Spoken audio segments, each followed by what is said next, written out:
ngicela uwenze ngo-12 ne? Wenze ngo-12 ne?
Good morning, everyone, and thank you for coming today. I'd like to take the opportunity as well to thank our speakers for agreeing to grace us with their presence today.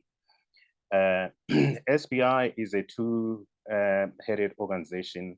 We represent chambers of commerce around the length and breadth of our country. We also represent directly small businesses, hundreds of them are on our books. And we also a think tank. We produce cutting edge research.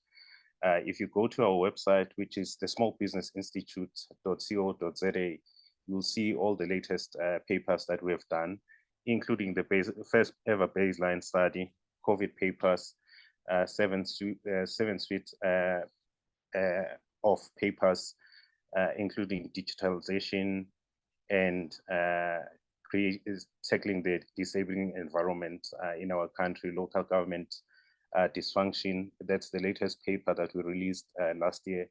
We can continue to work very hard around the issue of reducing red tape in our country. And today, let me just set out some rules. I'll be your facilitator. My name is John Lulu. I am the CEO of the Small Business Institute. We have muted everyone, but we would like you to participate by using the chat function. And our speakers have kindly agreed to stay on after their addresses to give us, to tackle the questions that are being fielded. We have our keynote address from our eminent speaker, Dr. Alistair Mokoena, who's the head of Google South Africa, on the hot topic of artificial intelligence and small businesses, threats, risks, and opportunities and benefits. Our keynote will then obviously take questions from the audience. I, as a facilitator, have a few questions of my own, but I think they are boring, so I would like to invite you right away to start fielding questions on the chat box if you already have them. The keynote will then be followed by a masterclass on digifying your business. And Keneilwe has agreed to also take questions. Ladies and gentlemen, before I introduce our keynote speaker, let me just take a minute of your precious time to also tell you about the forthcoming webinar that we will have. We will have two webinars in the coming weeks. The one will deal with the issue of cybersecurity, which I think is becoming very important to all economic operators. And the other one, obviously, we would like to know what all the political parties, the three major political parties, have in store for small businesses in their manifestos. We remain committed to our campaigns, which is reducing red tape, tackling municipal dysfunction, paying SMEs on time, and SMEs' contribution to job creation through the platform Business for South Africa. What we seek to do with our webinars is to create an engaging and informative discussion that supports our vision of a country where small and medium-sized enterprises are supported by thoughtful, evidence-based policy that limits obstacles to their support and sustainability, and where the private sector and the public sector work collaboratively to eliminate structural obstacles to competition, access to markets, and effective entry into supply chains. If you go to our website, you will see our previous speakers. Apart from business law, small business law, policy and regulation, we have covered a range of topics, including fourth industrial revolution, entrepreneurship, whether SME frontline workers are ready for the next crisis, because we don't wish it, but there will be a next crisis. Let me take the opportunity now to tell you about our speaker of the day. The keynote address will be given by Dr. Alistair Mokoena. Dr. Alistair Mokoena is from Google South Africa. His academic qualifications include BCom, LLB, Management Development Program, Executive Development Program, MBA, PhD in Business Administration. He's a qualified chartered marketer with 25 years of corporate experience. He spent the first half of his career in the following roles: brand manager at Unilever, senior brand manager at Tiger Brands, marketing manager at SAB Miller, marketing director at Mondelez, and at Absa Bank, respectively. Dr. Mokoena has dedicated the second half of his career to executive roles in the advertising, media, and technology industries, as well as academia. He was previously managing director of FCB Advertising Agency, group chief executive officer of Ogilvy, South Africa, where he spearheaded their digital transformation journey and presided over Ogilvy's record-setting award wins. He has received many industry awards over the years, including the Global Brands Best Advertising and Marketing Leader in South Africa in 2019. He joined Google in 2020 as country director for South Africa. His role involves managing Google's commercial operations in Southern Africa and collaborating with customers and social partners in accelerating Africa's digital transformation. Bridging the digital divide is an ideal that inspires Dr. Mokoena to ensure that Africa benefits from Google's technology. Dr. Mokoena previously served on a number of marketing and advertising industry bodies in the following capacities: Deputy Chairman of the Association for Communication and Advertising,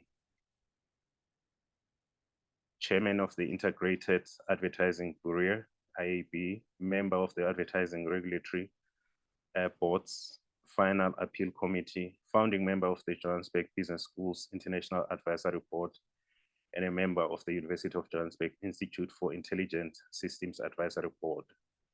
He currently serves on the advisory board of the Northwest University's Business School and is a board member for the American Society of South Africa. Dr. Mokoena is an extraordinary professor of practice at the Northwest University Business School, an external examiner for Butu University in Botswana, a postgraduate supervisor at the Vega School, and a council member of the University of Johannesburg. He has published articles in academic journals, contributed book chapters, reviewed several books, and delivered papers at international academic conferences. He recently launched his first book, Savings of Self-Mastery, which is in the top 50 fastest selling books across all book genres in South Africa. He coaches young people, young professionals, mentors, SME owners, and is a regular guest speaker at international business schools and at industry events. He's passionate about the role that responsible artificial intelligence can play in making the United Nations 17 Sustainable Development Goals a reality in our lifetime. Ladies and gentlemen, please help me welcome Dr. Mokoena. Over to you, Doc. Hey, John, thanks very much for that kind introduction. Morning, everybody. It's such a huge pleasure to be with you this morning. I first of all want to commend you for being brave. Being an entrepreneur is no easy feat. It's a huge sacrifice.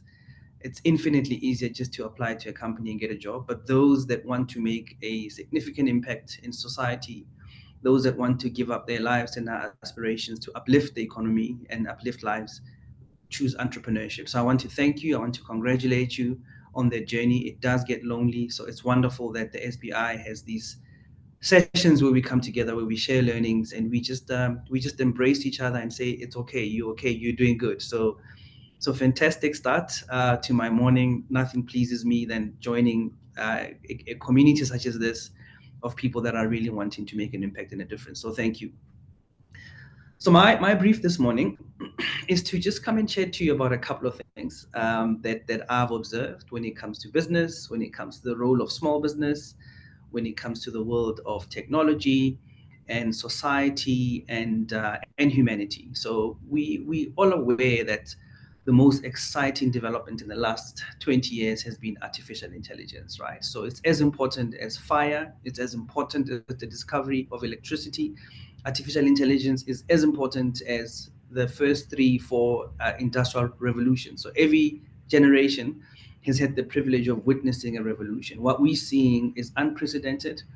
AI is changing our lives, and it is doing so at the speed of light. So in technology, we speak about Moore's law that says technology doubles every 18 months.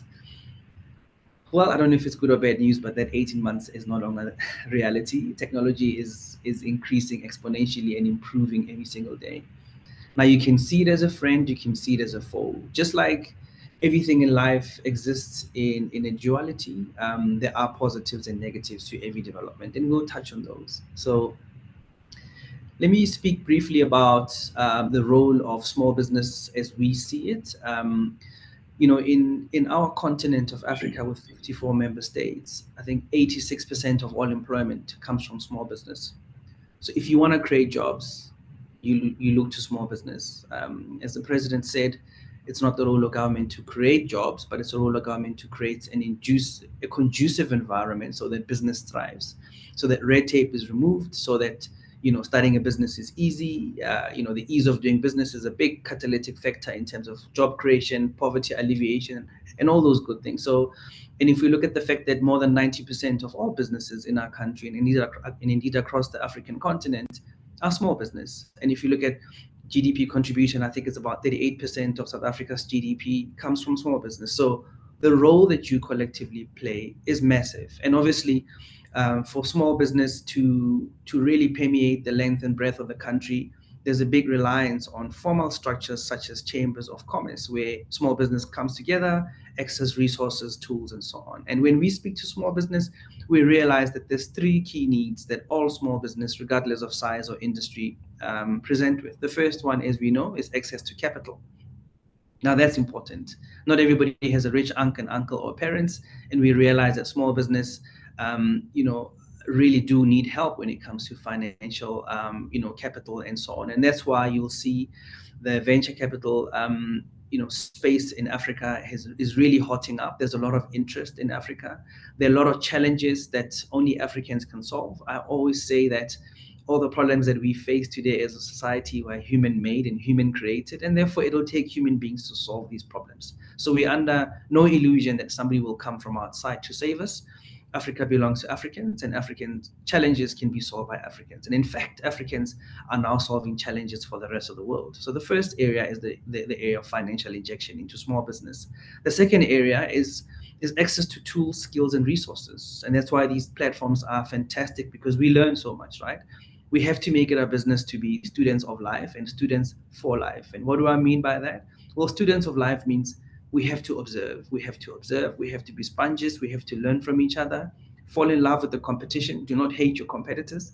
Hatred is a bad thing. It makes you blind, it makes you deaf, and it makes you less sharp when it comes to competition. I think it was Sun Tzu who said in his famous book, The Art of War, keep your friends close and your enemies closer. So know your enemy really well, know your competition, understand what's good about them, understand what you can learn from them, but importantly, respect the fact that your customers and consumers and users are choosing the competition. There's something good that they're seeing, and perhaps you need to be learning from that too. So access to skills, tools, and resources is the second most expressed need by small business. And the last one, I don't need to tell you, is access to markets. Now that's where technology comes in, because technology helps us scale. Technology has no respect for boundaries or borders. Just going from an offline bricks and mortar business to an online business opens you up to the rest of the world. So we have worked with hundreds and thousands, actually millions of small businesses across the world and indeed on the continent that have grown by 20, 30, 40% just by going online. And I think we all talk about the COVID pandemic as a black swan event that destroyed many lives and livelihoods. And there were also some silver linings to it. So, the migration of businesses online has been a huge step forward. If you take e-commerce as a portion of the GDP, it used to be about 1.5% of all retail sales in the country. Just before COVID. Fast forward to today, e-commerce is roughly at about 5% of all retail sales in the country. And if you look at the West and the global North, e-commerce is about 15 to 20% of their retail sales. So Africa is catching up, and it's catching up really fast. And there's a number of things that are key dependencies when it comes to Africa fully competing with the rest of the world online, right? So let's start at 30,000 feet above sea level. What does it mean for Africa to become a global player and a player that leans into digital technology to improve its level of competitiveness? So we as Google's, we have come up with a framework called the Digital Sprinter Framework. Digital sprinters are emerging economies that have used digital technology to leapfrog their natural progression. In other words, they've embraced digital technology to grow not just incrementally, but exponentially. When you're looking at an official unemployment rate of 37%, incremental growth is not going to cut it, right? So 0.4% GDP growth year on year is not going to create jobs. We need at least 4 or 5% GDP growth to be able to make a significant impact in the triple challenges of poverty, unemployment, and inequality that we are well familiar with as South Africans. So we look at a number of factors that define a digital sprinter. The first one is a nation that invests in digital technology and infrastructure. Now that's important. And when government speaks about releasing spectrum so that the telcos can connect more people, and the average data prices coming down and internet prices coming down, that's a key enabler. And we as tech companies also have a role to play there. So at the end of 2021, we were privileged as Google to announce that we're investing $1 billion across the African continent over a 5-year period to fix a couple of things. One is access. So what do I mean by access? Digital access. The average internet penetration on the continent is probably sitting at about 40-45%. In South Africa, over the last 5 years, our internet penetration has grown from 65% to about 75%, right? But if you compare that to Europe and North America, they're sitting at about 94%. So we still have 20% gap between us and the global North, and we need to catch up. So as part of our access solution, we said, let's invest in a subsea cable. Now, subsea cable is something, it's a fiber optic cable slightly bigger than a very famous fire hose in a certain part of northern Zululand, which I will not name. And that fire hose is 144 terabytes per second, which is super powerful. What does it do? It's 3 times, it's basically going to treble internet speeds, which means it's 3 times faster than the previous cable that was laid down under sea. And this cable physically connects Africa to Europe. So it comes from Portugal all the way down the Atlantic coast of Africa, making landfall in Nigeria, in Togo, in St. Helena, in Swakopmund in Namibia, and in Melkbokstrand in a very windy part of Cape Town. Now, this cable will reduce internet prices by about 20% in the next 2-3 years. It will reduce latency. Latency means drop calls, it means internet buffering and so on. It will improve our compute ability.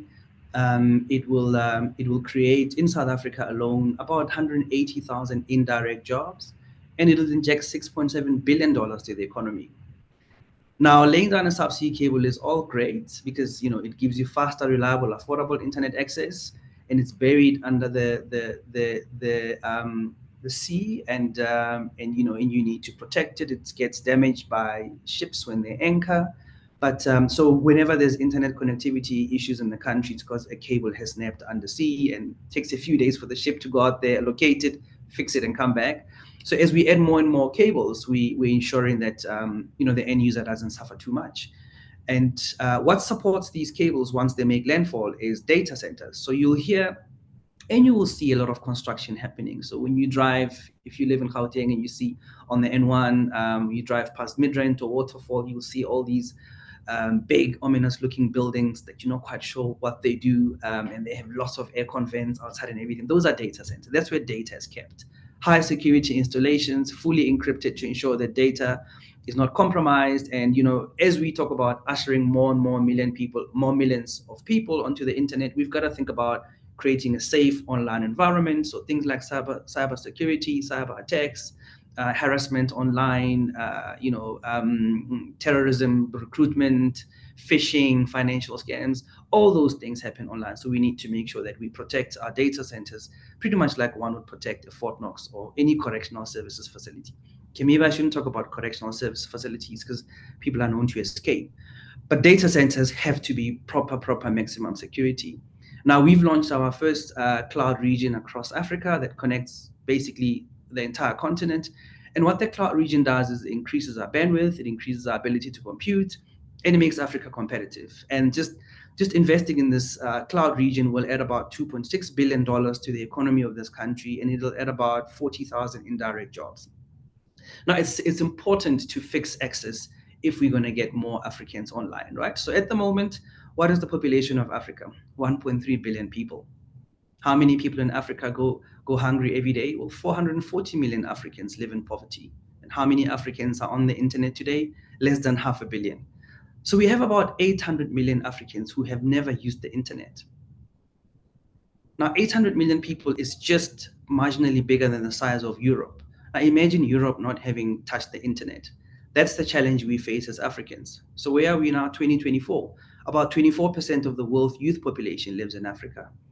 By 2050, 1 in 3 young people all over the world will be coming from Africa. And young people want to be on the internet. Young people want to compete with their peers across the world.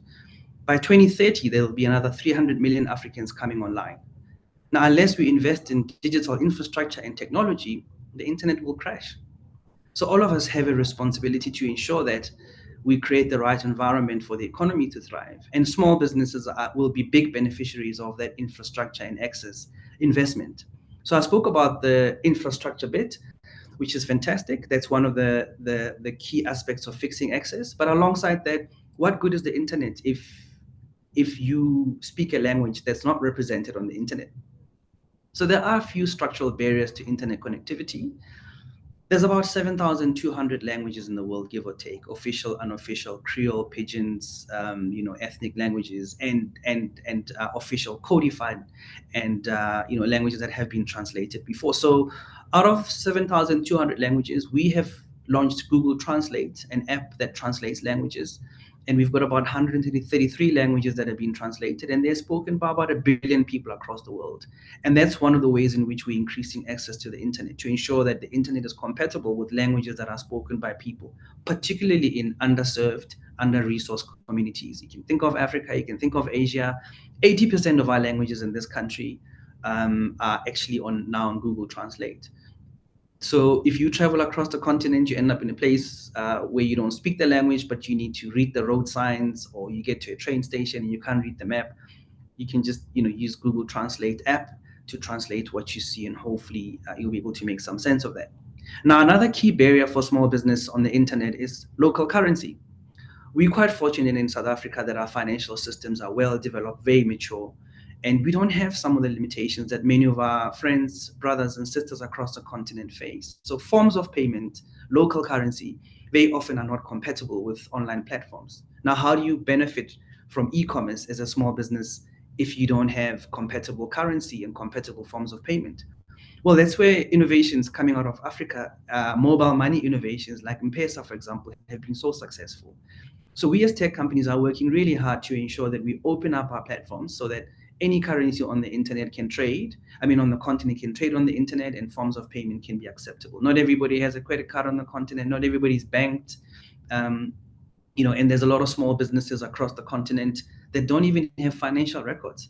So how on earth do we hope small businesses to be able to raise capital, get a loan, get funding if they haven't got a transaction history, if they haven't got a history of transactions that's recorded anyway?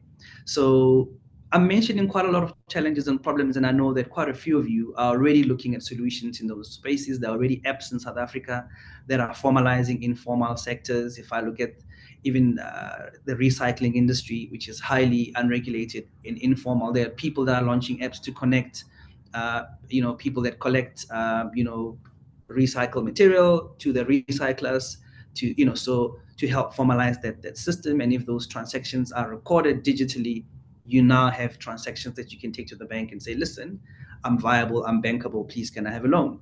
And you also have people that are solving issues like credit scoring, because we know if there's no financial record, then how do banks know that you are not a high risk unsecured borrower? So now there are small businesses fixing those problems. And what I like about this is a constant reminder that the solution lies within. There's an inner agency in all of us to solve the problems we face. We should not be waiting for somebody else to come and rescue us. Whatever we battle with on a daily basis, we can reframe, we can change the lens through which we see the world. If you want to get a different perspective of the world, change the lenses that you look through, and you will see a potential opportunity and a solution. And sometimes you might not have the technical skills to solve a problem. You might think, actually, if there was an app that did this, the world would be a much better place. Well, you don't have to reinvent the wheel. Look around the world and say, who has developed a similar app? A country that's incredible with coming up with lots of innovation to solve day-to-day problems is India, China, many nations in the world. In fact, if you look at the world's digital readiness index, which is published by Cisco every year, it profiles 145 countries around the world, and it looks at their digital readiness. And the number one country in the world when it comes to digital readiness is Singapore. Now, 200 years ago, Singapore was a tiny fishing village in Asia that had about 2,000 inhabitants. But through visionary leadership and through adopting, digital sprinter mentality, Singapore has leapfrogged so many nations to become one of the powerhouses of Asia, of the world, actually, from a digital perspective, but also economically. And if you look at African countries, where they fare out of those 145 countries, I think Botswana is sitting at about 58 out of the 145. South Africa is sitting at about 64 or so, and the rest of the continent falls behind South Africa. So we have a lot of work to do. Now, this digital readiness index looks at ease of doing business, which I know is a big frustration for small business: red tape, access to finance. How long does it take to register small business? How long does it take to get tax clearance? How long does it take, to set up your business online and get a website and all of that? So ease of doing business is a key factor that the survey looks at. Investment in infrastructure, whether it's technical infrastructure, technology infrastructure, road infrastructure, access to basic services, quality education, investment in education, investment in technology. So all those things are looked at, and countries get a ranking. So we have quite a bit of work to do to ensure that Africa gets the kind of growth that it actually deserves. And if you look at the 1.3 billion Africans, how are we going to make sure that we get 500 million Africans out of poverty so that they can have the dignity that they deserve and stand tall, and compete shoulder to shoulder with the rest of the world? So that in a nutshell is what Digital Readiness Index looks at. And that's digital sprinter framework that I spoke about. The first part being investment in digital infrastructure. The next one is investment in technology itself. So when we speak about the adoption of technology, in South Africa, we speak about a couple of things. So if we look at the fact that India produces about 1.2 million engineers a year, and we produce less than 2,000 engineers a year, well, we have to look at the configuration of our education system. We have to look at curriculum, and we need to see where the gaps are, right? So if you look at the proportion of STEM education, science, technology, engineering, mathematics, the proportion of STEM education in our curriculum is not where it needs to be. So we need to invest more. We need to elevate regard for STEM education alongside all other forms of curriculum. We also need to look at the role that technical colleges and TVET colleges ought to play in society. You know, I remember 2010 World Cup. We were all excited about hosting the 2010 World Cup, and countries like Brazil were doing so well. And we said, what can we learn from them? If you drive around Brazil, you'll see a soccer pitch at every street corner. So all the kids are playing soccer. School soccer is important, and everybody just makes it their mission to really rally the whole country behind soccer. It almost becomes a religion. The same applies to how India sees technology and science and engineering and maths and those kind of subjects. There's technical colleges everywhere. We have TVET colleges. We need to encourage young people to sign up for TVET colleges where they get vocational education, where they can start businesses.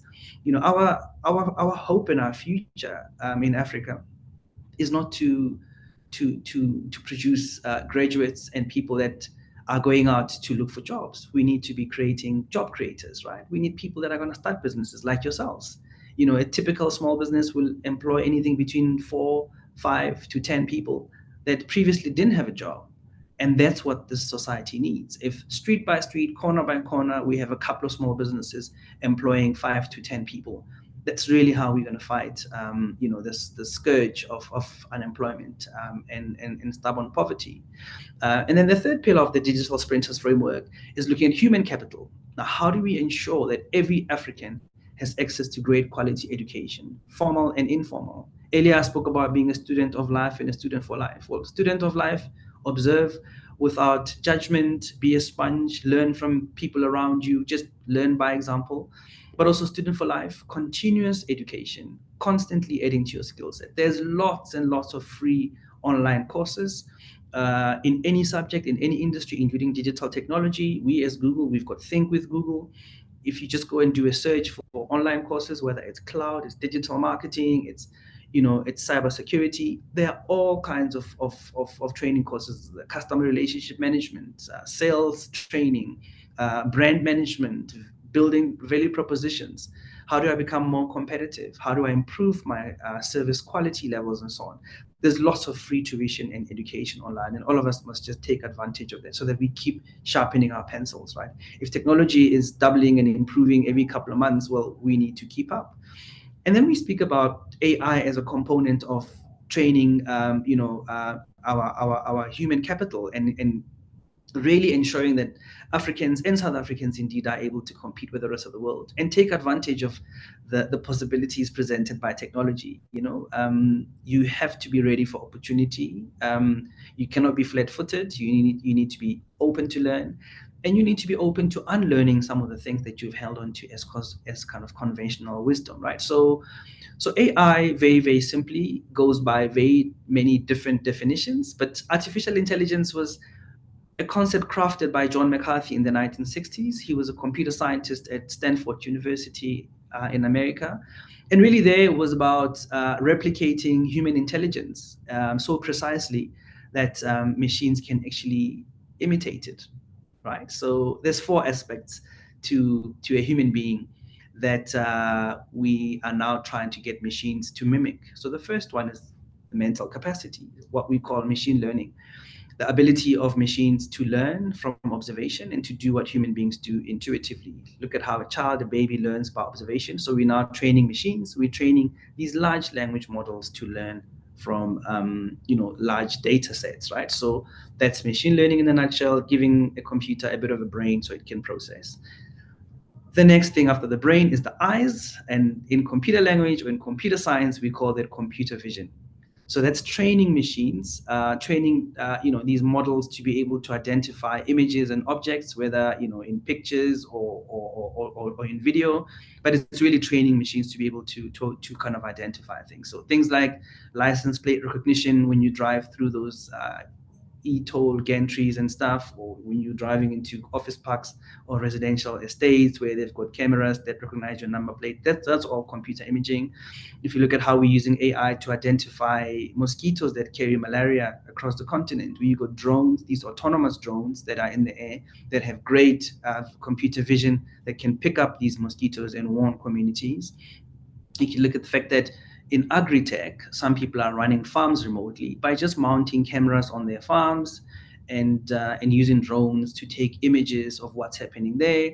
With Google Photos today, you can take a picture of any crop. It'll tell you exactly the name of the crop, where it comes from, how to look after it. But also importantly, if it's got any disease, it'll tell you what's wrong with the crop and how you can fix it. So just by using computer vision, and you're actually able to improve crop yield, you're able to push back the frontiers of hunger and poverty and really improve food security.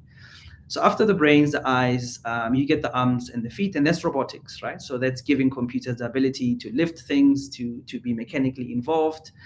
Their drones are also an example of robotics, autonomous and self-driving cars. So, if you go overseas, you'll come across a lot of cars that don't have a driver in the front seat, but a couple of passengers in the back. And the reason for that was to come up with machines that can actually reduce carnages on the roads. These cars have quite a few cameras built into them, and they're powered by AI to ensure that they reduce accidents, which is really exciting. Then the last bit is understanding language, natural language processing. So we now have computers being able to understand through machine learning. They're able to pick up and identify patterns and images through computer vision. They're able to get physically and mechanically involved through robotics. And then the last bit being natural language processing, the ability of computers to turn into bots and to speak to you and understand your instructions and understand your requests. So if you look at customer service, if you look at the fact that a typical small business cannot afford to have a call center, many of you want to invest in contact centers so you can do telemarketing, but also receive inbound communications, post-service queries, sales, and so on, cross-selling, upselling, customer relationship management. Now you can invest in a small bot that understands human language, that's able to read syntax and decipher with a high degree of accuracy what is being said. Now, of course, there's a limit to what computers can do, and that's when we talk about feelings and emotions. And when we speak about that, everybody thinks of generative AI, right? The latest thing, which is super exciting. We now have AI being able to generate things. Now, I spoke about the duality of all things life, light and day and night, good and evil. There's a lot of good that comes with technology, but there's also bad players in society that are driven by negative intention, and they will repurpose technology for nefarious ends. So there are people who are using generative AI today to propagate hate and prejudice and bias in society. There are people who will use AI to detonate autonomous weapons. God forbid that doesn't happen. There are also people that are using AI to create misinformation and disinformation. Half the world's population today, or at least this year, is facing an election. We have our own election coming up at the end of May. It's important to make sure that technology is not used to drive misinformation and disinformation. Equally important is to be vigilant around deep fakes.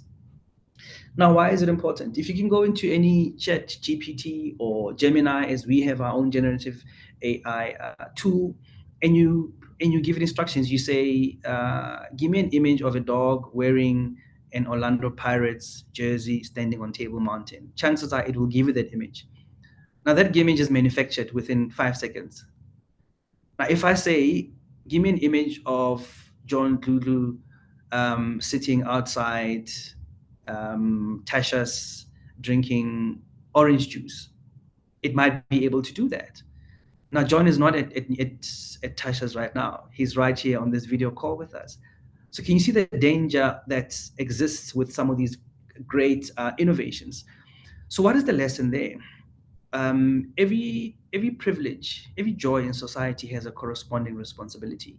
So those that are tasked with deploying AI have to take their responsibility serious and make sure that there are safety mechanisms built into that. And we as Google, we're very proud of the safety principles that we've developed around the deployment of AI. We speak about being bold when deploying AI because we realized the opportunities it creates to really improve lives and livelihoods and grow economies and help society. But we have to be responsible, we have to be prudent, and we have to be measured in our approach. So the first kind of standard that we've set for our AI deployment is looking at the question of whether AI is helpful and useful to society. It has to be for the greater good. So that's the first test. Is it helpful? Is it useful? The second point is AI safe to use? Does it have safety mechanisms built into it? Is it, subject to human control and oversight and supervision so that you can, avert danger? The third part is it rooted in scientific rigor and scientific research? So is it verifiable or is it fake? And if it is fake, are you able to pick up that, stuff is fake, even if it's deep fake? So we've introduced quite a few tools to be able to sniff out fake images. For example, we've got an AI-driven tool called Synth, which puts a watermark in an image to ensure that it's genuine or it's not. And also, when you use Gemini, our generative search platform, it's got a little feature that says about this image, which gives you information on the image. So if you put up an image, because it's connected to Google search, we're able to verify, we're able to take the metadata and work out what is the origin of this image, what is the origin of this article. We've heard of cases where lawyers have quoted cases or judgments in court using generative AI tools, cases which didn't exist, which can be quite embarrassing and also quite dangerous. So you need to make sure that the stuff is actually verifiable. We're constantly thinking about how can AI be used to propagate hate, social intolerance, bias, and prejudice. You need to make sure that you build ethical AI principles into your AI. And you also need to make it accountable. So you need to have a feedback mechanism so that society can give you feedback on your tool. So all those principles are really trying to ensure that we minimize any possibility of any negative fallout coming out of AI deployment. But obviously, it's everybody's responsibility in society to ensure that these tools are safe to use and they're helpful to society. Now, if I look at the role that small business is playing in all of that, in adding to the advances in technology, I mean, there are enough problems to keep us innovating, particularly on our continent. And a lot of tech startups are solving those problems. The 17 SDG goals, every single one of them is littered with tons and tons of innovation coming out of our continent to ensure that we actually do solve problems, not just for us, but for the rest of the world. So if I look at, for example, areas of climate action, there we are now able with AI to predict floods and earthquakes and warn communities within 7 days to say, listen, you need to evacuate. Based on historical weather patterns and so on, we can tell you that there'll be a flood in a couple of days. Fires are more difficult to predict if they're caused by arson, but if it's caused by natural kind of climatic conditions and so on, with historical data, one can be able to predict that there might be a fire breaking out, so we're able to warn communities. If you look at health outcomes, we're now able to improve maternal health outcomes with cost-effective sonar scans to be able to scan pregnant women, and using an app on a cell phone that's been trained on millions and millions of pregnant women, you're able to correlate your picture with what's in the database to tell you what trimester it is, what's wrong, what's okay, without necessarily going to a clinic. So, telemedicine, being able to put medical help in a person's hand through a cell phone and being able to call a doctor from any remote area, using drones to deliver medication. I mean, all those things are happening today, which is really, really nice. Improving food security, I spoke about the use of computer vision and imaging technology to be able to pick up what's wrong with the crop just by taking a photo of it. But equally important, if I look at small scale farmers who in the past have been disadvantaged when it comes to negotiating a good price for their crop, because let's face it, if you negotiate from a position of weakness where there's a power imbalance or an asymmetry of power, your negotiating power is quite compromised. So now we've trained large language models with millions of images of crops that signify different quality levels and therefore fetch different price levels, that you as a cocoa plantation farmer in Ghana, you can take a picture, or you as somebody who grows tomatoes in Zebediela or oranges in Mpumalanga, you can take a picture of your crop and match it against this database. It'll tell you the quality and everything and what price you should be able to command. So that's really about empowering small players in the agri value chain to be able to get their money's worth. So little things to try and improve outcomes. If I look at things like carbon footprints and global warming and so on, we work with the aviation industry to reduce their carbon emissions. So 35% of the carbon footprint of the aviation industry comes from what we call vapor trails. Now, if there's planes flying in the sky, if you look up, you'll see large sheets of ice that form on the back of the exhaust pipes or at least the jet engines of those aeroplanes. Now, those sheets of ice, what they do is they trap heat that would otherwise evaporate into the atmosphere. So by trapping heat, that leads to global warming. So we now use satellite data, historical flight path data, to be able to predict altitudes that do not come with the atmospheric conditions that lead to vapor trails. So just by telling an aircraft fly at this altitude versus that other altitude, you will not come across atmospheric conditions that will lead to vapor trails. And if you do that, you're able to reduce global warming. So there's quite a few examples to kind of talk about. But I think for me, what's really important is that wherever there's a problem, there's an opportunity to innovate and to launch. Now, we as Google, what are we doing to help small business, right? So there's a number of things. When it comes to the area of access to capital, we've launched the Africa Investment Fund. And part of that is also the Black Founders Fund. And there we're looking at about $100,000 non-dilutive. We don't take equity stakes in people's businesses to help small business that are solving proper, high impact challenges, and their tech startups. And we also give them coaching, and we give them access to tools that Google has. And all you need to do is just do a search for Google Help for Small Business or Google Support for Startups. That's the one area. And we also have what we call Kiva loans, which are soft, generous loans to help small business. And then when it comes to the area of skills, resources, and tools, we have a number of initiatives. One of them is the Hustle Academy. Hustle Academy is a 5-day digital transformation bootcamp that also incorporates AI in its curriculum. And what it's supposed to do is help small businesses digitally transform. So it raises your level of digital maturity from having an online presence, from knowing how to drive traffic to your website, how to optimize your website, how to benefit from things like search engine optimization, search engine marketing, how to drive customer relation management, CRM, and so on, how to build e-commerce capability into your platform, and really how to operate at scale. So that digital transformation bootcamp over 5 days called the Hustle Academy is really good. We've trained to date about 11,000 businesses across the continent. In South Africa alone, I think we've trained just over 4,000 businesses, and it's now going into its 3rd year this year. So encourage you to look out for it and actually apply. We also have developer communities across all the tertiary institutions, and we've got the Developer Accelerator program. There we're looking at people who are developing apps and web platforms to solve problems, and we coach and support them and really help. We also have a partnership with the Department of Small Business Development, again, to really get to as many SMEs as well as tech startups as possible. We also have a partnership with NEMISA in the Department of Communication and Digital Technology, where we issue out Coursera courses and certificates, particularly entry-level IT qualifications, whether it's 3, 6, 9, 12-month qualifications. So all these things are fantastic. They're really about helping empower people with skills. And it's great to see that some of the people in the audience have benefits from the Google Hustle Academy. Typically, what people are reporting is about a 20% increase in revenue after attending these kind of programs.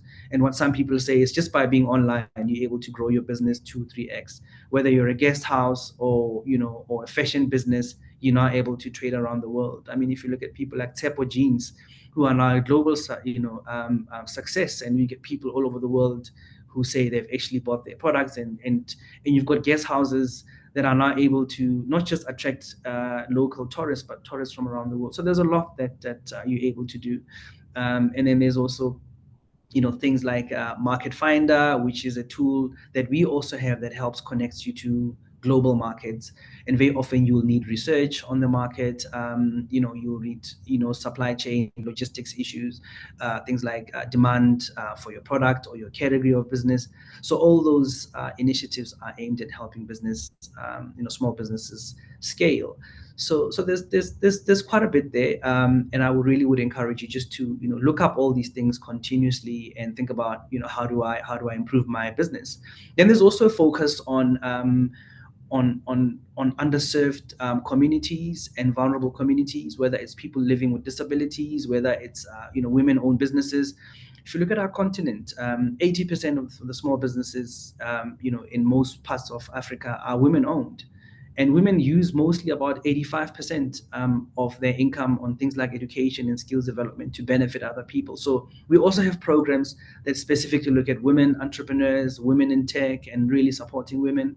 We've got assistive technology to help people with people living with disabilities, whether it's braille reading or text magnification, or whether it's text to audio and so on. We have a lot of courses to help with that.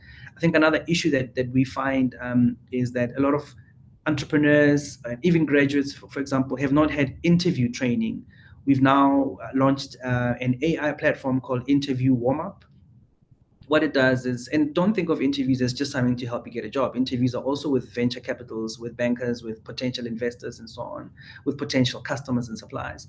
You pick any industry, and this interview warm-up gives you 5 questions that would typically be asked for a role or for a business opportunity in that industry. And you answer those questions, and it gives you instant feedback. It tells you how you fared. It coaches you on how you could do better, and that really sets you up for success. And there's been many anecdotal pieces of feedback from beneficiaries of those platforms. So there's a lot of stuff there, but I think where you want to kind of start thinking about where do you implement AI tomorrow as your business is the area of marketing automation. Right? When a lot of small businesses don't have the resources to employ a whole marketing team, and you think about digital marketing, having a website, advertising the website so that people know about it and people visit your website, and then you want them to convert. So if you think of a typical conversion funnel, the wide end of the funnel is creating awareness about your business and your website. Then after being aware of it, you want people to consider coming to your website and doing business with you. That's consideration. After that, you want them to try. So you entice them, you put promotions, you put all sorts of interesting things and incentive for them to actually try your product or try your business. And once they've tried it, you want them to repeat purchase. So you start to upsell, cross-sell. And then you want to start collecting positive reviews from them, and then you turn them into advocates and brand champions of your business or your product. Now you would have completed the whole funnel. And what we now call the customer decision journey is really using technology to understand what consumers and users and customers are looking for online. If someone is looking for, irrigation services or garden service or dressmaking business or a cake maker near me, or tent and catering and chairs and tables and hiring equipment and all of that stuff, they'll do a search. And you need to invest in search engine optimization to ensure that your website has relevant key search words that respond. Because what happens in search is someone asks a question, and then algorithm works out which is the website that has the most relevant words to be able to actually match your query. You can invest some money to advertise your website, and hopefully it comes up when people do a search, and so on and so forth. And just by investing in Google Business Profile, that means having a website, having an address, having a description, a map, even a phone number of what your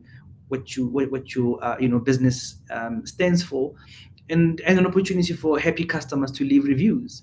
And we take those reviews, and using AI, we turn them into advertising material for you through something called Marketing Toolkit. And then you start to seed and use these posts, these social media feeds as your adverts. And then this is how the self-fulfilling cycle actually happens, and people start to come back and they recommend other people. So there's lots of AI uses when it comes to marketing automation. You just set this thing up, you give it instructions. If someone is looking for a pair of jeans and looking for that, I want to be able to respond. And then you take them to your site, and then you show them specials, you show them images, you even show them ideas of how they can wear that particular pair of jeans, and you give them ideas on how they can match it with other things. So if I look at what we've done with generative AI and how we've added it to all our platforms, including search, now when you look for let's say a sleeveless puffer jacket, all sorts of puffer jackets will come up as suggestions for you. But we've also built in other things that, like, what can you pair it with? Can you wear the scarf with it? Can you wear the shirt with it? What occasions can you? So we're now turning search into a multimodal experience, meaning we now appealing to all senses, right? So audio, visual, looking at multiple occasions where you can actually apply, the suggestion and the response we're offering you, really adding value to your life, and also helping you come up with kind of new ideas. From a simple search, we can take you into a whole array of possibilities, really enhancing the user experience. So that's what's exciting about AI, and I think small businesses should be thinking about what do they need to do to ensure that they adopt technology. Now, there's various technology adoption models, but very, very simply, technology is only adopted if you as a small business see its usefulness to your business. So the one criteria in terms of technology adoption model is the usefulness of the technology. The second one is ease of use. Is it easy to use, or is it intimidating? And very often you don't have an IT department to help you with that. So ease of use, its usefulness, the cost of the technology. Can I afford it? Is it worth it? Will I get return? And then the other thing is compatibility with your current setup. Is it compatible with the systems that I have, the computer that I have, the operating system that I have? Will I be able to use that? So all these things are super interesting and very, very valuable. So I would encourage you to start playing, to look for resources online. There's all sorts of help. There's a lot that you can do. You're not alone. And big companies do care about helping small business. We see you as a customer. Google's business comes from small business. Small businesses grow, they scale, they become mid-sized customers, they become large customers. So we invest. So that's why we invest in access through affordable internet access. That's why we have Android as a platform. Google has about 9 products that are used by more than 1 billion people daily. On search alone, we process 8.2 billion search queries. You want to be able to benefit from that kind of capability. Be on search, be on video and display, be on YouTube.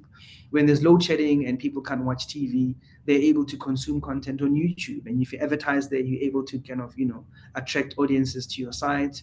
If you have a Gmail account, you can create a free YouTube channel. And remember the value of freemium. And by freemium, I mean it is in giving that you receive. So sometimes think about giving away stuff for free. Give free content, give free advice, create content to not just entertain, but inform and educate people. Everybody wants to feel that there's a value exchange. Remember, we're living in a world where everybody wants their privacy safeguarded. So understanding that when you have access to a customer or user data, you need to respect that data. We have laws that govern privacy now.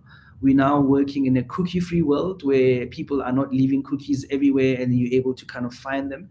So now you need to invest in first-party data, ensure that you collect customer data, but you display, you show the value that the customer will give. If I'm going to hand over my data to you, my phone number, my email address, I need to know what's in it for me, and I need to know that it's valuable. I need to know that you're not going to spam me. I need to know that you're not going to send me irrelevant things. The biggest enemy today for any time poor person is irrelevant content. So irrelevant content that's just annoying. Nobody has time to consume irrelevant content. So understand your customer needs, understand their decision journeys, understand when they're most open to being communicated to, understand that you have a responsibility to send the right message to the right customer at the right time, in the right tone, and at the right cost for you so that it's sustainable. And why do you do all of that? Because you want to change behavior. You want them to convert, you want them to buy, you want them to become a champion, you want them to become an ambassador of your product, you want to build a community with them, you want to build a movement that other people will want to be part of. When I say just do it, everybody knows I'm talking about Nike. Now that's a call to action to join a movement. Not procrastinate, just do it. Whether it's about physical exercise, whether it's about get up and go attitude, whether it's about seize the day, carpe diem, it's a movement that people subscribe to. So think about those things. Be respectful of your audience. Meet them where they're at. Use technology to personalize. Spray and pray approach doesn't work. One size fits all doesn't work. Cookie cutter approach doesn't work. It is worth automating those boring processes that you don't like. There's nothing worse than being an entrepreneur where you have to do everything yourself. Half the things you love, and the things we love are called strengths, and the things we hate are called weaknesses. Weaknesses are not skills gaps. Skills gaps are a third entity. So there's 3 buckets. The things you love doing, they give you energy, they excite you. That's when you're most creative. Those are your strengths. Spend 90% of your time on your strengths. The things that you hate doing are called weaknesses. Outsource those things. If you hate Excel spreadsheets, if you hate crunching numbers, get somebody who can do it. Pay them. Outsource it. Get a supplier or automate it. Speak to tech suppliers who can automate some of those processes for you and take away the pain. If you're a strategist and a creative, you probably don't want to get into the operational stuff and supply chain and all of that stuff. find somebody or something that can take that up for you. And then your gaps, your skills gaps, those are things you need to acquire, skills you need to add, because they will help you and they will help you become successful. So in conclusion, I want to tell you just a little bit about the book that I've published, that John spoke about. It's called Servings of Self-Mastery. It's basically about personal effectiveness. It's a book that I have written as a gift to society. It's out of respect for the reader. It's short, bite-sized chunk chapters, 4 or 5 pages. I think readers also want to feel a sense of accomplishment. You want to read a chapter and finish it. Sometimes if a chapter is too long and you're not done with it, and something else comes up and you've got a business to run, and you feel like, oh my goodness, I feel like a failure here. So I think for me, short, punchy chapters that you can relate to. It's a handbook. It's not a cover-to-cover read. It's not a once-off read. It's got things in it that can help you. Like, for example, there's a chapter on personal effectiveness, on self-mastery. This thing around action without results is inconsequential. So stay the course, finish what you started. Your loss is a gift to someone else. So don't cry over spilled milk. Move on, get on to the next thing. Your resume contains only half your story. Tell the whole story. I was an entrepreneur as a child. When I was in boarding school, some seniors tried to initiate us by making us watch the dirty sneakers. Yeah, you can get the book online. You can get into exclusive books. It's everywhere. And after 2-3 weeks of initiation of watching dirty sneakers and soccer boots and so on, my friends and I turned that into a business. We're like, okay, well, if people have a need to have their sneakers washed, we'll have our own sneaker shack business. And that was in the late 80s already in boarding school. When I got to varsity, I found that there was very limited entertainment. The music that were played at clubs and parties wasn't diverse. So armed with, a passion for diversity, equity, and inclusion, my friends and I started a little events company where we threw parties in different venues that played very diverse music, and we were successful. Now, those things you would think, they're little hobbies when you're growing up. Today, you find them in my CV because that's my entrepreneurial experience. And that's important to tell your whole story. So there's a whole lot in the book, and I would encourage you, if you ever want a friend in a book, a personal coach, get books like these, because self-mastery says the answers are in you. There's some work that you need to do. It's a journey, it's not a destination. And don't go it alone. Have a wingmate. Create your own board of directors that you don't pay. You speak to, you buy them lunch, you buy them drinks, you say, I've got a challenge, I've got an idea, give me some ideas, So yeah, so good luck. So the book is everywhere. It's on Take-A-Lot, it's on Amazon, it's on Barnes and Noble, it's on Zoom. I mean, it's on Loot. It's in exclusive books, and I wish you great success in your journeys. Remember, slow and steady wins the race. Everybody has their race to run in life. Don't look at the successes around you and be dismayed. Rather, take courage from them. Take a leaf out of their pages. Their failures are great lessons for you. You don't have to pay school fees when other people have blazed a trail. So all the best, and I will pause here and hand over to John for Q&A. Thank you. Thank you, Doc. Thank you very much for a very insightful presentation. There are some questions on the chat box. I think they just require some detail about where to get the help, such as the bootcamp. Where can they find it? Can I just ask three questions? Have tech companies done enough to speed up the adoption of AI, especially by small businesses? What have the cost trends been looking like? Have costs been declining or rising prohibitively for small businesses?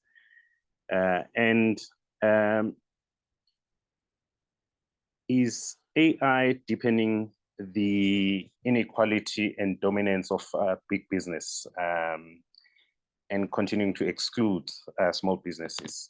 And then the issue of regulation, what is the thinking around regulating AI, except for self-regulation and accountability, which you spoke about? Is there a wider conversation that is looking into the issue of regulation? Thanks, Doc. Over.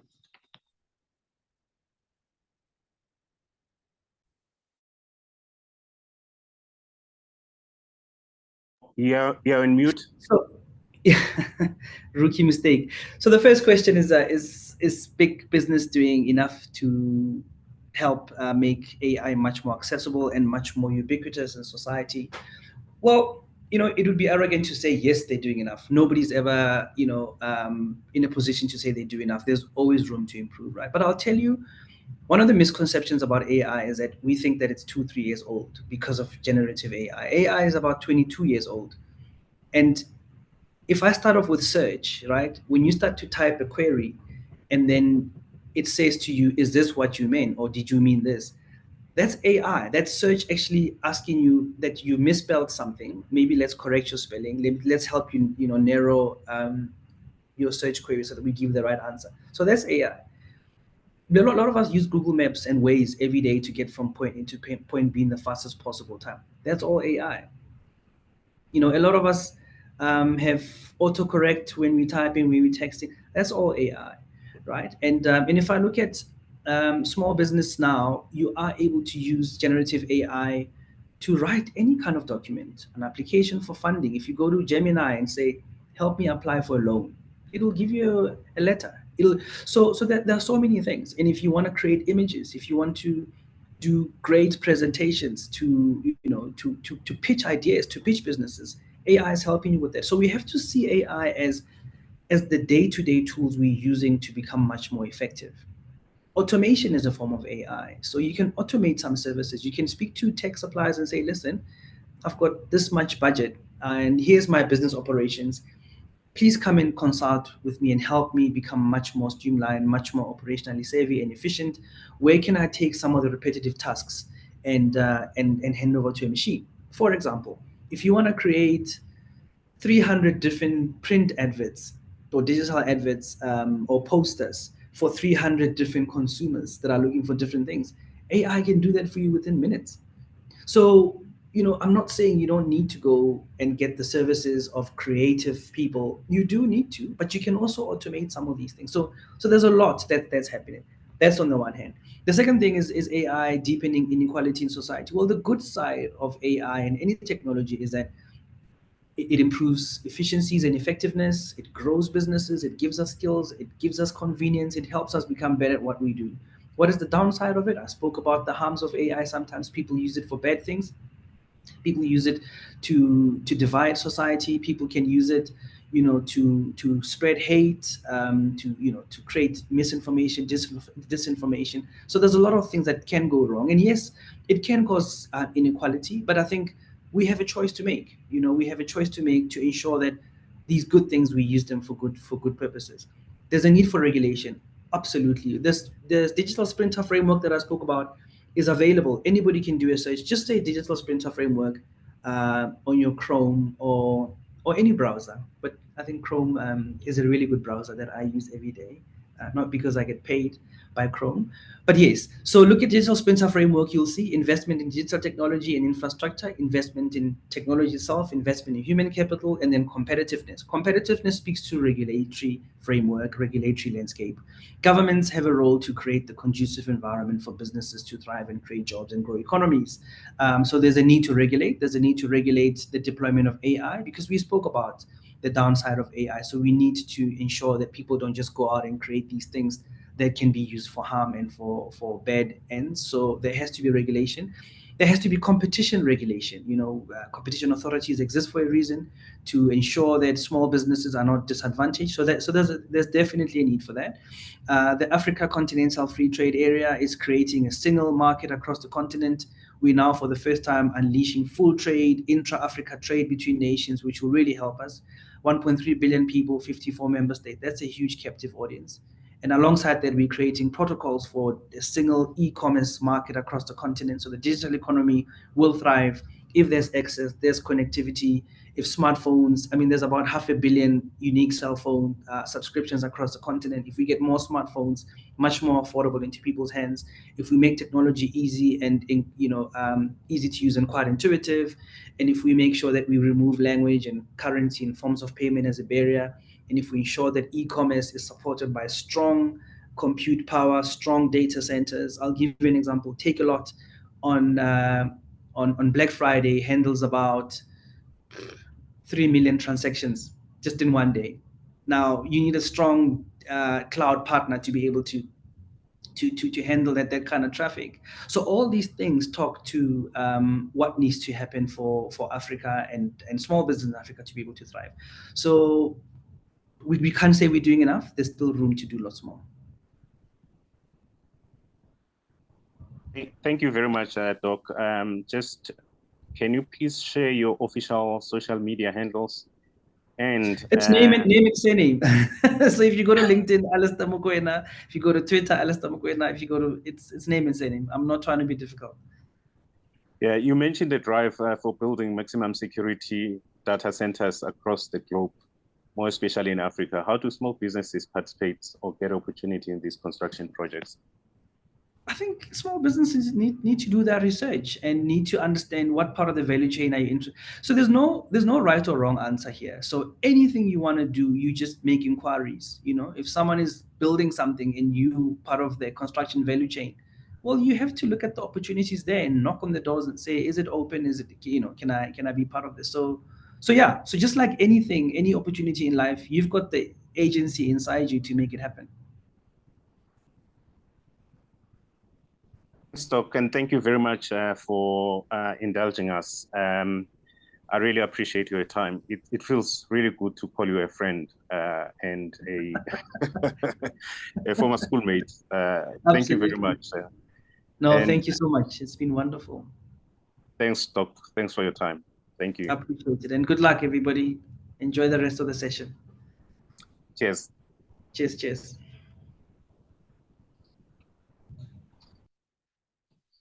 Ladies and gentlemen, we're now coming to our masterclass for the day. And Keneilwe has agreed to present it and take questions afterwards.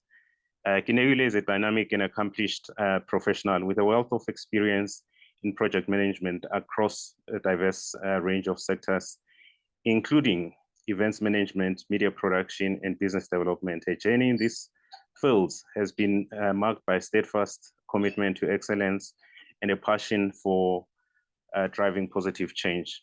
With a proven track record of success, Keneilwe has honed her skills as a meticulous organizer, adept communicator, and visionary leader. A dedication to making meaningful impact in the lives of others is evident in her role as an advocate for knowledge and skills sharing. Always at the forefront of innovation, she continually seeks opportunities to empower her community through education and mentorship. Currently, she's serving as head of projects at Digify Africa, a leading youth-focused organization dedicated to bringing the digital skills gap bridging the digital skills gap in Africa. Keneilwe plays a pivotal role in driving initiatives to empower the next generation of digital leaders. Through her strategic leadership and unwavering dedication, she spearheads projects that not only equip young people with the tools they need to thrive in the digital age, but also foster a culture of creativity, collaboration, and inclusivity. Keneilwe, over to you. I believe you've got some slides to share. And thank you very much for generosity. Good morning, good morning. It just so happens that they're about to cut grass outside my apartment, so I do apologize if you can hear the lawnmower go on. Please let me know if you can see my slideshow. Yes, we can. All right, fantastic. And can you hear me clearly? I can. All right, cool. Because I was about to maybe go grab some earphones, but thank you so much for SBI by inviting me to talk to you all this morning. I'm actually laughing because as the doctor was going through his presentation, a lot of the themes that he spoke about are actually part of my presentation. So there might be some elements where it's a bit of a repeat of what you've just heard, but I thought his presentation was so exciting and outlining things that we as small business owners can be actually doing to gain access to the industry, to the digital industry. So just a quick kick off. Who is Digify Africa? We are a youth-focused organization, NGO. We've been here for about 12 years, and, you know, core to what we actually produce and core to what we do every single day is that we train young people with digital skills. So we really have figured out, or actually realized, that this digital skills gap in Africa was just growing so much that we needed to find programs that would step in and assist our young people from moving from the one age into the next by equipping them with skills that can help them land future jobs. As we know, like 10, 20, 30 years ago, some of the jobs that we have today didn't even exist. So one of the things that we are trying to do is to equip them with the knowledge, the skills, the talent for them to be able to access future jobs that are going to be coming through, but also for them to start thinking outside the box in terms of what products, services can they create as entrepreneurs in their own right that they can actually serve the greater economy. So in my talk today, we are essentially just looking about digifying your small business. And, you know, it's such a big topic that I figured that in 20 minutes, I'm going to pick out 3 actual titles or sections that we can actually focus on and have a chat about how to actually go about doing it as a small business owner. So the first thing is that when it comes to digifying your small business, you know, there's the one question as to why is it important to even build a digital footprint? Why is it important for you to find yourselves participating in the greater digital economy? And I think one thing that the pandemic, and yes, I'm going to speak about the pandemic because it was such an interesting time in our lives, especially at Digify Africa because of the training that we do. When the pandemic hit, brick and mortar businesses had to shut down. But the ones that survived, or in our little research that we have done with the small businesses that we work with, the ones that survived are the ones that were able to build a community online. And these were some people who managed to build before the pandemic, some of them built during the pandemic, but building a community online around your business is incredibly important in keeping you alive. And I think post the pandemic as well, the community is what actually helps you, you know, get your product out there, helps you get return customers to your services.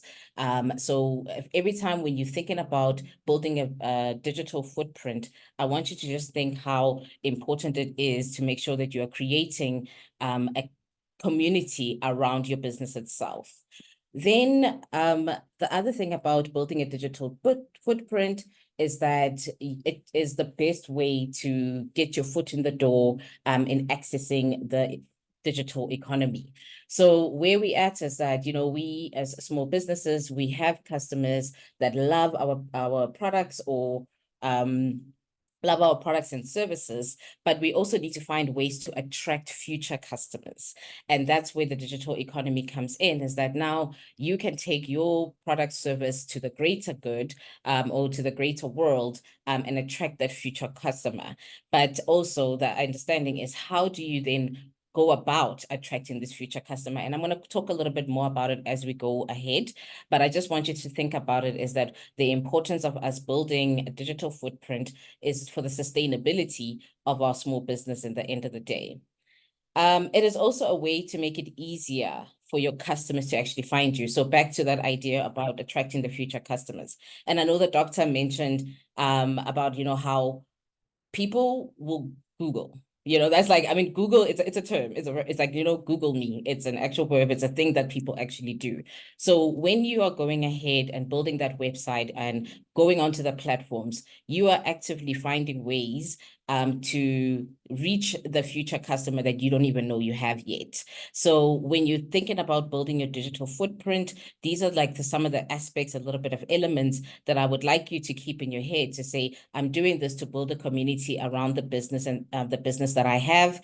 I'm using this as a tool to access the digital economy at large, and I'm actually making it easier for me to attract customers that I don't even have yet or don't even know that I need for my business as yet.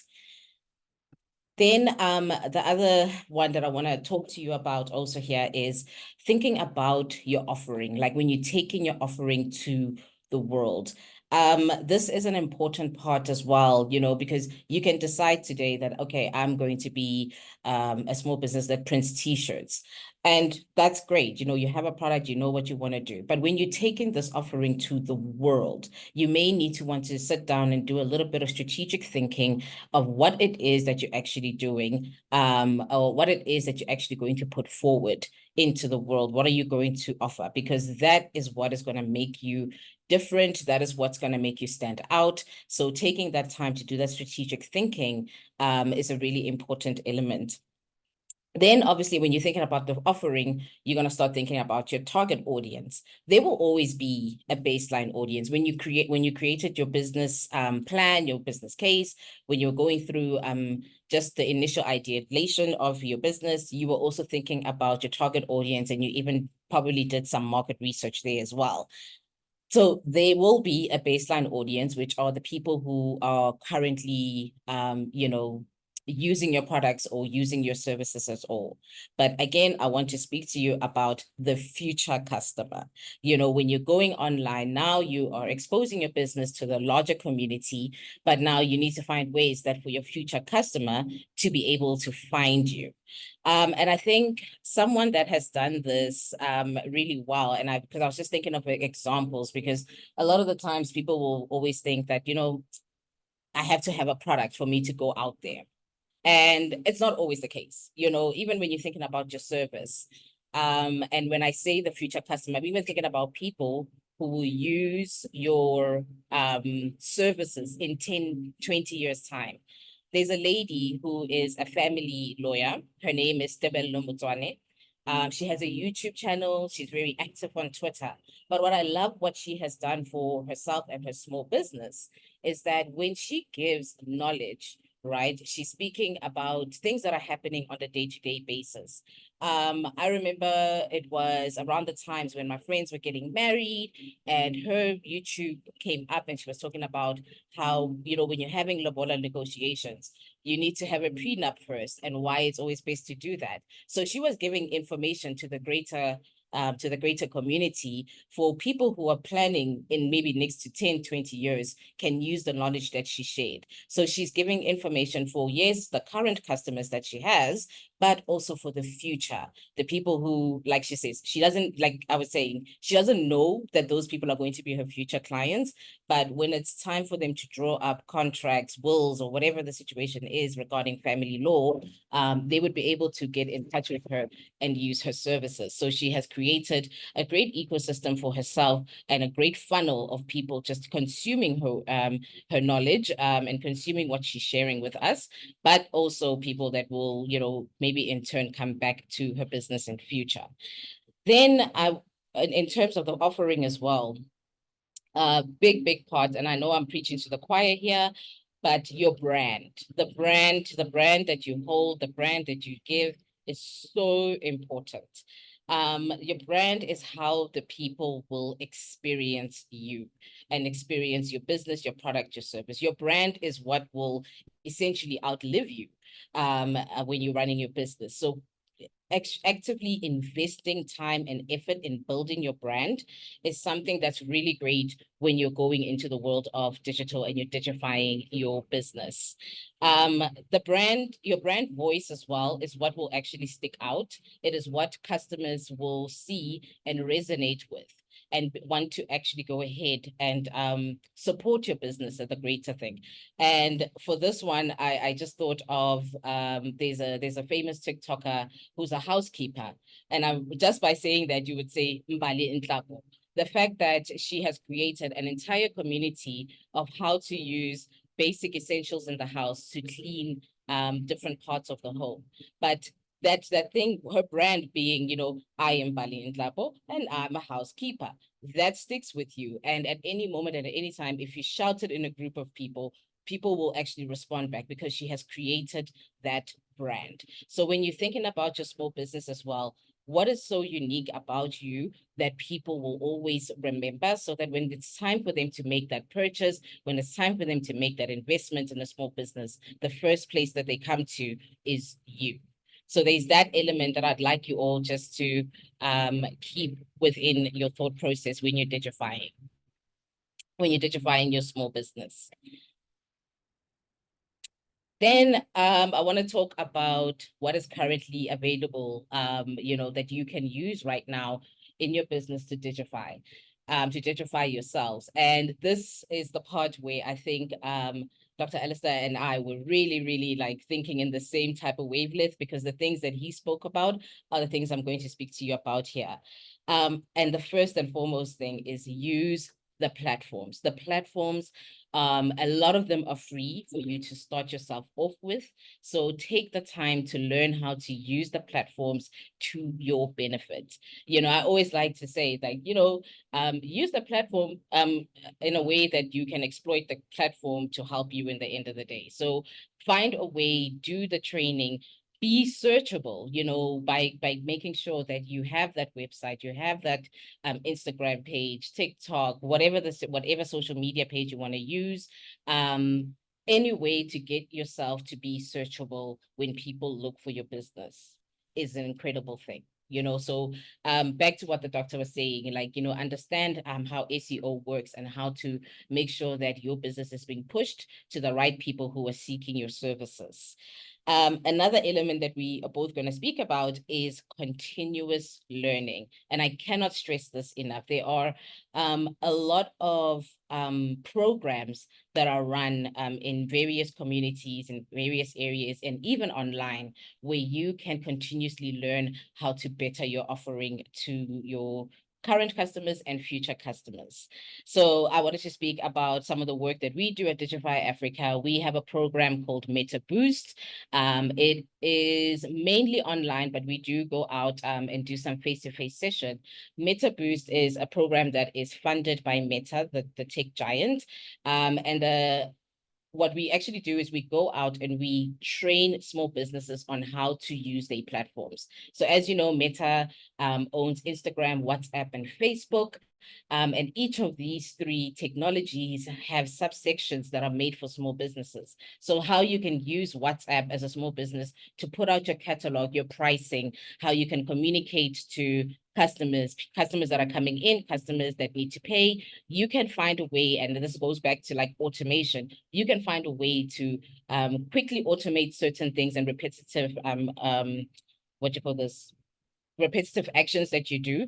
There are ways that you can actually just make sure that it's done either on WhatsApp, Instagram, or Facebook.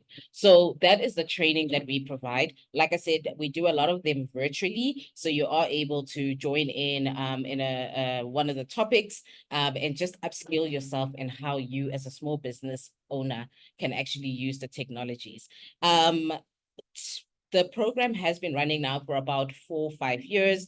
And as Digify being the partner for Meta in South Africa, we've been able to train just under 20,000 small businesses across the country. So this is a program that we truly believe in. It is one of the greatest ways for you just to actually get yourself started. One of the modules that we cover is like, how do you even open a Facebook business page? How do you navigate the Facebook business suite? How do you go ahead by putting out paid advertising, reading the analytics so that you can make a better data-led decisions the next time you do any form of marketing or digital marketing for yourself on those platforms. So that is available to you, and the trainings are free. So again, free 99 is always the best, especially as a small business. We have small budgets and we need to maximize it. Sometimes, yes, you might think that the value from the learning isn't that great, but sometimes free 99 is the best. It's people who have worked on these particular platforms and they want to give it out to you so that you best know how to use it for yourselves. Another one was the Google Hustle Academy, as the doctors mentioned earlier. That is another free training that you can attend. And again, like he said, it's a 5-day training. So by just navigating through what is available for yourself and what your needs are, you are able to, make sure you have the correct learning for you to go a little bit further. And then I want to go with or end with getting assistance, right? We understand small businesses have small budgets. It's something that comes up in a lot of our conversations with our partners. But what I would like to just say and what leave to you is that sometimes you also need to think at what level you're willing to invest in yourself. Sometimes just that extra 1,000 Rand, 5,000 Rand, 10,000 Rand, if you have, can really catapult your business to the next level. So where you can, seek assistance and be able to get that assistance. So how we are going to be, or how are we as Digify Africa helping small businesses in the world of digital marketing? We have a program called Digify Pro Online, that where we take unemployed youth, we give them a 12-week free training on digital marketing skills. And then at graduation, what we try to do is we try to help the young people become micro enterprises by going out to small businesses and helping them with digital marketing strategies, or helping them with a social media strategy, or whatever need the small business needs. So what we are trying to solve here is that we have unemployed youth who need experience, who need work opportunities, who need some form of remuneration so that they can also, be part of the economy as a whole. That's the one part that we're trying to solve, the unemployment, by helping them gain a skill that they can sell to small businesses. But on the other end, we are trying to have a solve to small businesses to being able to get access to affordable digital marketing skills. Understandably, not every business has really big budgets that can hire a big agency to help with digital marketing. But you can go ahead and help an unemployed youth work out, like an hourly rate with them, and they can assist you in setting up the digital marketing elements that you need in your small business. So this is back to getting assistance, finding ways that you can finding ways that you can get assistance that fit your pocket. And sometimes all it is like going onto a website and looking for a hire a grad, which is the program that we're going to be launching in the next couple of weeks. So I want to leave you with this. When it comes to digifying your business, it's always just thinking about what is your offering, how are you taking it out into the world, how do you want to be perceived, how do you want people to experience you. It's about thinking about your future customer who is going to be with you or who might come back to you in about 10 years and want to purchase your product or service at that time. It's about using what is currently available for you, online or even offline, going to seminars, attending as many webinars that can help you enrich yourself to move forward. So these are some of the elements that I wanted to share with you. I know digitizing or digifying your business is a really big task, but this is just this is foundation level. If you can get through this, then everything else will just become a little bit clearer for you. And with that, I think I'm still within time. I would like to say thank you so much for listening in. Please do get in touch with us. We would love to help you out in matching you with a young person who is in need.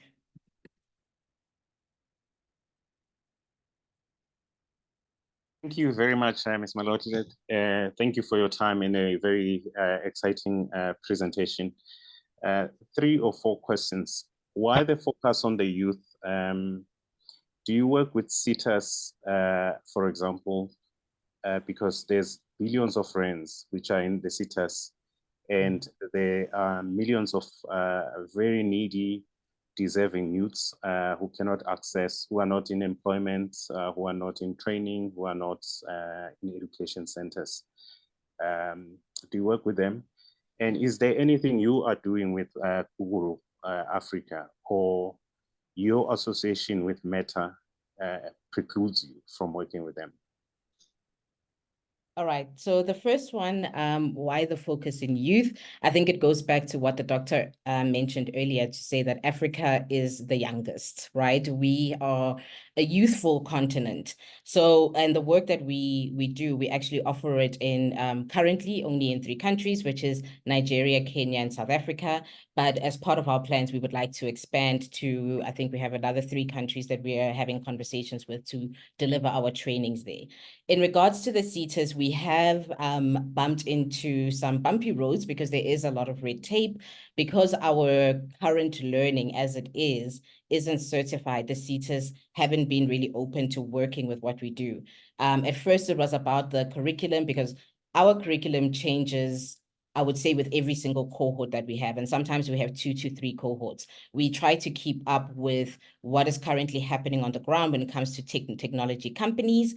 And therefore, our curriculum would change. And that used to be something that the CETAs, when we were trying to get our accreditation, they weren't too fond of. Then when we finally got to the base with that, it was now just, the fact that all our learning is online and there's just a lot of red tape. However, getting accredited and working with CETAs is a really, really big strategic focus for the organization. And we are hoping that within the next year or 2, we'll be able to step into that role. Because yes, you are very right. There are many, many young people who are in need of training and skills development. And one of the things, again, that the doctor spoke about was just the access to internet. Internet or data in South Africa is incredibly expensive. And right now, our learning is delivered on an app. So you can download it on your phone and you can do the entire learning. However, to kind of like assist with the students who can't afford data, we have reached out and we are working now with 6 hubs across the country who are now our training partners. We young people who are able to get into the program, because they do have to apply and go through the interview process, they would then be able to go to these hubs, these community hubs where there's a computer and Wi-Fi, and be able to access that learning. So that is one way that we are trying to get to the other youthful, or the other young people who are looking for these types of skills. But yeah, it's a way that we are moving forward. And then in terms with Google Africa, we currently not doing any work with Google Africa, but we would absolutely love to. So if they're open to having a meeting, they can find out what their needs are and their training, we would love to actually get into a room with them about it. We used to work with them a couple of years ago. I think it was like 2016, 2017.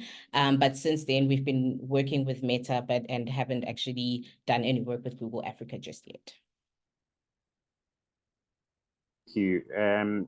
And Neo Sikaleli says he's a software engineer who is in the real estate market, or asks who is in the real estate market. I run an automation agency, and I'm looking to incorporate AI in the real estate market, targeting these categories, and goes on to mention them: lead generation, customer service support, and social media marketing. We need guidance, as building an offering with your customer is a need. And then gives an email on the chat box. Would you be able to assist? You need guidance in building an offering with your customer in need. We can maybe have a conversation. I think a discovery meeting would need to be done first. And then we can then go ahead and see if it's something that we can assist. But just looking at the 3 categories, I do believe that our students would be able to assist. But now, I think if we can take this offline and then we can have a meeting regarding your exact needs, we can find you the assistance that you need. Yeah, do you do any work with youth that have special needs, such as those with autism who end up leaving school without skills they can use to be part of the economy? They are often really good with technology. We haven't as yet. Can I actually, that one I definitely want to follow up on. We once had a program about 2 years ago where we were looking at youth, but that particular program, the funding has concluded and the project has concluded. However, moving into the world of Digify Pro Online, they could definitely be able to join in our training sessions. So we can definitely take that offline, and I can share with you information of when the next cohort is. And if you do work with youth who are differently abled, let's maybe even have a chat to say, is there a hub nearby where they would be able to go and access the learning? And then we can take it from there. I am happy to have, I'm very excited at the comments that everybody's making, and I'm getting ahead of myself, but I'd love for us to actually go ahead and see how we can access that. And this came from Keneilwe. So my colleagues will share Keneilwe's details. They are on the chat box. My last question is, do you work with youth employment service? Yes. And organizations such as Harambe, because they are focused on creating employment as well and skills for the youth. Yes, we do. So yes, we do work with Yes, and yes, we do work with Harambe. I think even our relationship with Harambe in the Northern Cape, because we run a program very similar to Digify Pro in the Northern Cape, in the last year has really blossomed, and we are so grateful to the team at Harambe. So yes, we do work with them. They are one of our partners. A lot of the times they actually bring in some of the youth that they're working into the program. And then we run the program with them. Yes, hi Kagiso. And then we put them into the program and work with them. And then yes, obviously would do their part of trying to place them in all. But there is a relationship that we have with both organizations. Thank you very much, Keneilwe. If there are any closing remarks, please do go ahead. I just want to say thank you all so much for allowing me to just have this moment to speak to you all. I'm going to stay around a little bit longer to read all the comments because I see I am being tagged in a few. And if you could continue to speak to me on email, I do have an extensive team that will be able to assist you in anything that you may be able to need. Okay. And I see there's someone asking for my contact details. I will drop that in the chat as well. Yeah, I think my colleague Leandra has already done so. Thank you very much, and thank you for your generosity of giving us your time and a very thoughtful and an insightful presentation. Ladies and gentlemen, we've come to the end of our conversation today. The recording will be shared on our social media platforms. It will be on our website, which is the Small Business Institute, one word, .co.za. And thank you very much for joining us. As I discussed earlier, we will soon communicate details of our next research topic, and we are planning a webinar around the manifestos of political parties about what they are promising small businesses in the 7th administration of our country. And the next one, I think, will be on cybersecurity, which is an important topic. I'd like to thank you all for your kind attention and for attending. Everyone who's attended is quite free to access our website and download the presentations that were made today. Thank you. Have a good day further.